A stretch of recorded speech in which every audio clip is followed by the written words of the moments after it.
crap. 5 a.m. Sunday. What? Excessive rainfall is expected. Where? A portion of southeast New York, including the following counties: Bronx, Manhattan, and Westchester. When? Until 1:45 a.m. Impacts: flooding along the Bronx River and other low-lying and flood-prone locations is occurring. Numerous roads remain closed due to flooding. Expect areas of slow-moving or standing water.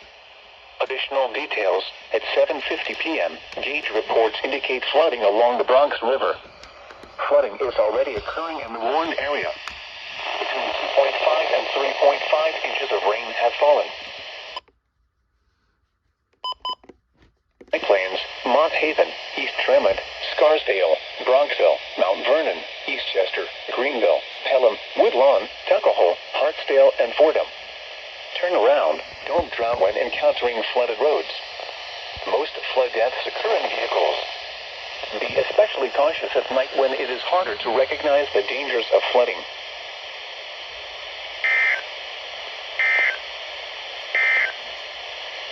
Flood warning is canceled. The flood warning is canceled for a portion of northeast New Jersey, including the following